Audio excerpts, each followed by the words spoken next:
Bueno, fundamentalmente trabajar en mi profesión, seguir ganándome la vida con el periodismo como he hecho durante 40 años y seguir haciendo lo que me gusta hacer, que es información política y escribir sobre política. He encontrado un sitio donde me acogen para hacerlo y es lo que voy a intentar hacerlo lo mejor posible. Yo creo que me incorporo a un gran periódico que ya ha conseguido consolidarse entre los principales digitales y creo que voy a intentar contribuir en la medida de mis posibilidades a un equipo que ya está hecho y que creo que han cogido perfectamente la idea de cómo tiene que funcionar un periódico digital. Es un periódico que tiene muchos contenidos además de economía, de tecnología, etc. Y yo voy a intentar, como digo, aportar un poquito de lo que puedo hacer sobre política. Bueno, primero intento mirar hacia adelante y no hacia atrás, pero es verdad que tengo que explicar, y lo que tengo que explicar es que a mí se me pusieron unos objetivos. Primero, crear una redacción donde no la había, y creo que se creó una redacción fantástica con los mejores periodistas en cada una de las áreas y además con ideas de lo que yo pretendo de hacer en el periodismo y que siempre ha sido mi idea y que tiene que ver, por ejemplo, con no hacer periodismo declarativo de políticos, con intentar dar información diferenciada, con intentar centrarnos en la información más que en los enfoques, y yo creo que eso se hizo con una redacción, como digo, espectacular en cuanto a su compromiso, su funcionamiento y su talento. Había además unos objetivos que tenían que ver con audiencia, con tráfico, etc., y se cumplieron con creces según admitía la propia empresa, y a partir de ahí es una decisión que, como obviamente yo no la he tomado, son ellos quienes tendrán que justificarlo y explicarlo. Por eso digo que prácticamente todo está en esos tweets en los que lo puse. Mi orgullo y al mismo tiempo mi responsabilidad es esa redacción y esos periodistas. Son personas a las que yo convencí uno a uno, una a una, para que se incorporaran a este proyecto, con esa idea de periodismo, con una estructura de redacción diferente a las habituales, donde no había prácticamente estructura de jefes, no había redactores jefes ni mandos intermedios, había una separación clara de papel y web pensando en cuáles son las exigencias de los ciudadanos en este momento, y ellos trabajaron con muchísimo compromiso conmigo y por tanto me siento desde luego en deuda, súper agradecido y deseándoles lo mejor sin ninguna duda. Hago análisis de conciencia de por qué ocurren las cosas. Son circunstancias distintas los dos casos, pero sin duda me hace replantear si la idea de periodismo que yo tengo es la correcta o no,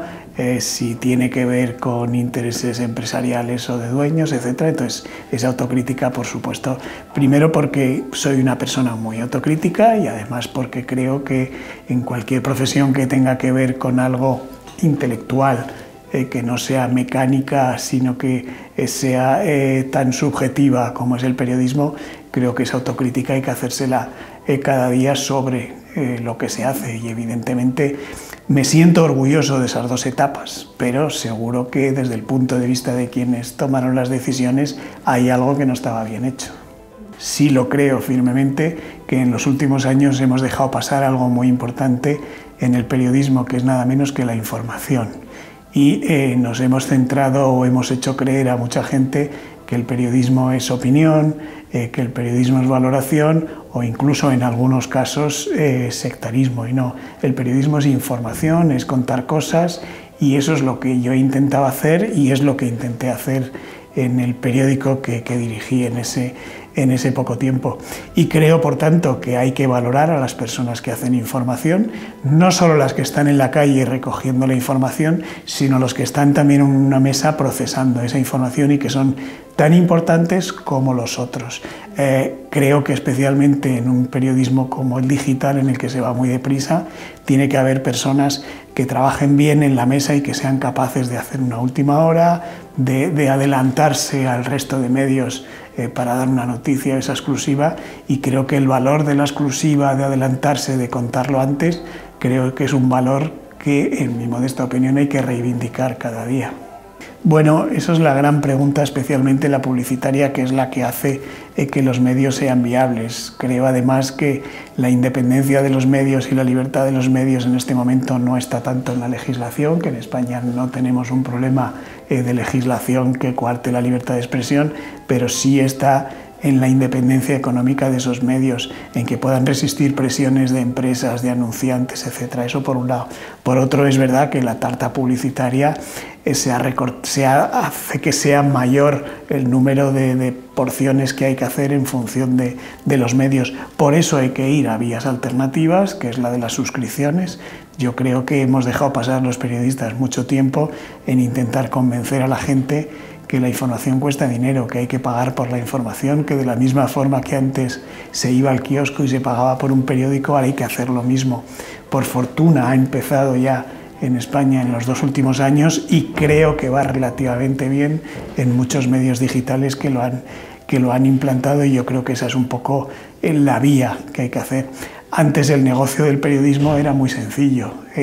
me refiero al periodismo escrito, era ir al kiosco, prácticamente con la venta de ejemplares se cubrían gastos los periódicos, y a partir de ahí la publicidad eran beneficios, y había empresas que eran rentables y tenían mayor fortaleza que la que tienen ahora. Pues yo creo que el modelo tiene que ser eso, convencer a la gente que tiene que suscribirse y que tiene que pagar, porque la información es el único producto que hasta ahora se regalaba cada día, y eso creo que no tiene ningún sentido. Un abogado no regala sus escritos, su talento, su conocimiento jurídico, sino que cobra a los clientes por ello. Bueno, a ver, en general todo el poder político, y aquí no hago distingos y generalizo, con lo injusto que es generalizar, pero creo que sirve para explicar, todo el poder político lo que intenta es controlar la información, también el económico, también el jurídico, pero ya que me pregunta por el político, el poder político intenta controlar y que salgan las cosas que quieren que salgan, que salga la agenda que quieren, etc. A partir de ahí, es verdad que se han permitido cosas como estas mal llamadas declaraciones institucionales, que son ruedas de prensa sin preguntas, que en mi opinión va en contra de la libertad, pero no de los periodistas, sino de los ciudadanos, a recibir esa información. Se da también en los contenidos enlatados en un vídeo sin posibilidad de preguntas, o se limita la transparencia sobre datos que solicitan los periodistas. Y yo creo que eso, en esa lucha permanente que hay entre el periodismo y el poder político para que no se cambien esos límites de la libertad, creo que algunas cosas hemos dejado pasar los periodistas y se ha impuesto esto que se llama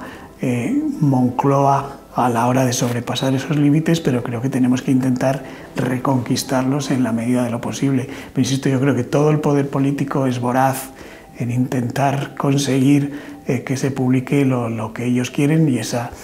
pelea se produce siempre. Se habla siempre de las presiones a los periodistas, en este caso políticas, pero empresariales, etc.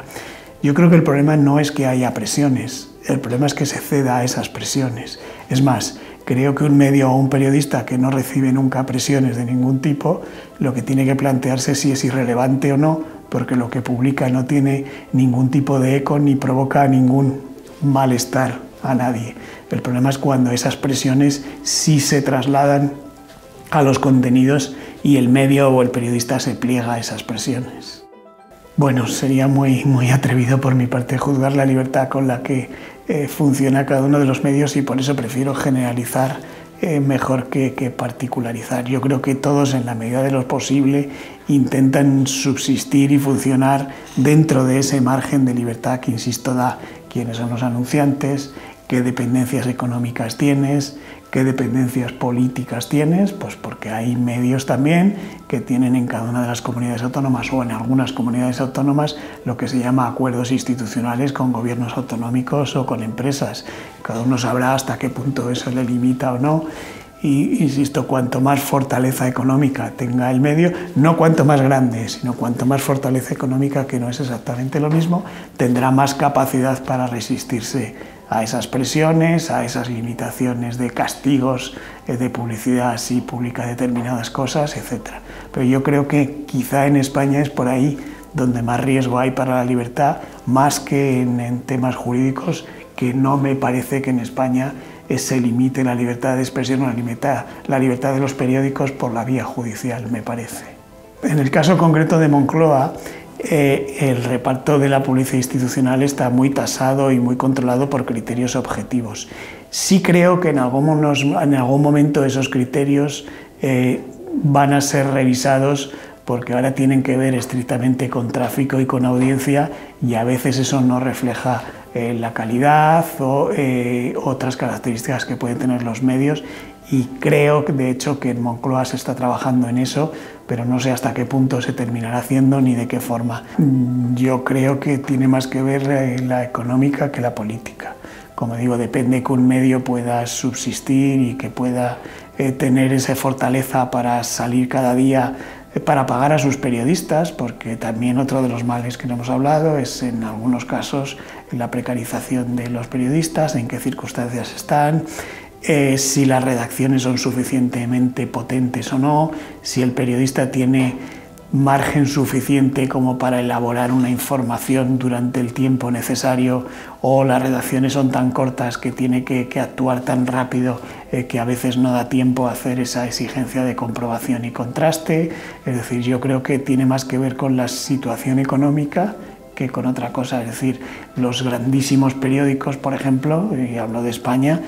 tenían antes especialistas en cada uno de los temas en redacciones muy amplias, y podía haber periodistas que igual estuvieran hasta un mes sin publicar, pero surgía algo sobre su tema y había que leer a ese periodista porque era el que más sabía de eso. Ahora las plantillas son más cortas por la situación económica y hace que haya menos superespecialización, precisamente porque casi hay que publicar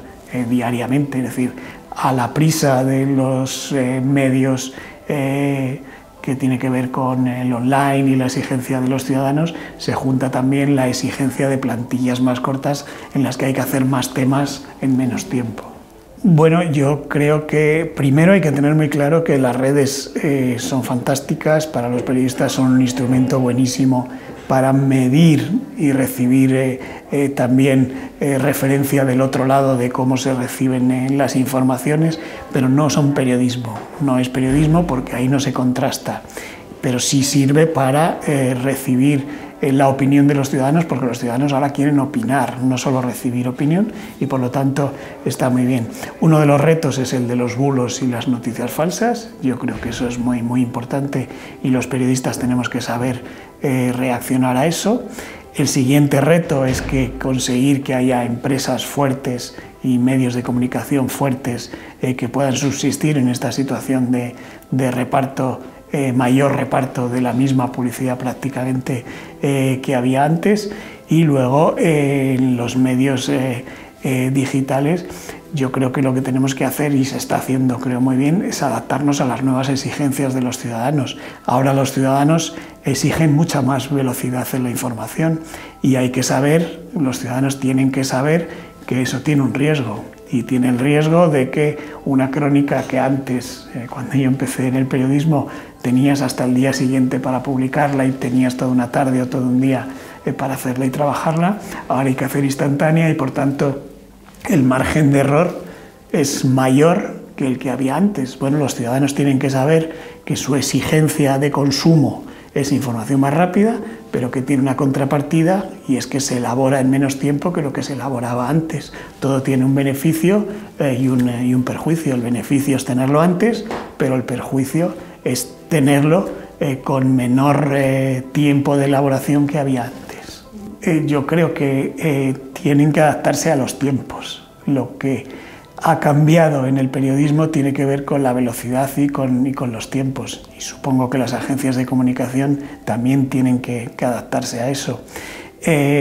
Igual que con los agentes políticos, la tentación puede ser también comunicarse con los ciudadanos sin pasar por los periodistas y hacerlo a través de redes sociales o instrumentos que hay ahora para llegar directamente a los ciudadanos. Yo como periodista, y no como defensa corporativa, sino creo que para los ciudadanos es mucho mejor todo pasar por el filtro de la profesionalidad que se supone que debemos tener los periodistas, y por tanto lo que hay que hacer es seguir en ese circuito de información y no pasar directamente por los ciudadanos. Pero insisto, yo creo que lo principal que ha cambiado en el periodismo es la velocidad, porque sigue siendo esencialmente lo mismo, que es una cosa que a veces olvidamos, que es contar historias. Tengo la impresión, pero no es nada científico, de lo que decía al principio, de que hemos hecho o hemos fallado en hacer que los periodistas que empiezan, los periodistas jóvenes, crean que periodismo es opinar. Yo voy a tertulias de radio y televisión, me gusta hacerlo, forma parte de mi trabajo, pero tengo muy claro, y creo que todos tenemos que tener muy claro, especialmente los jóvenes, que periodismo es esencialmente hacer información. Sentir una sensación que yo sigo sintiendo y que a mí me sirve para definir lo que es el periodismo, y es que cuando tienes una historia propia que la tienes tú solo, te entra una especie de euforia y de subidón, luego pasas a la duda justo en el momento en el que se va a publicar de si lo habrás hecho bien, si habrás metido la pata, si estarás cometiendo un error, y luego llega la satisfacción una vez publicada cuando ves que efectivamente has acertado, que tenía los enfoques correctos, etc. Es decir, para mí eso es periodismo, contar una historia, contarla bien y, a ser posible, contarla antes que los demás.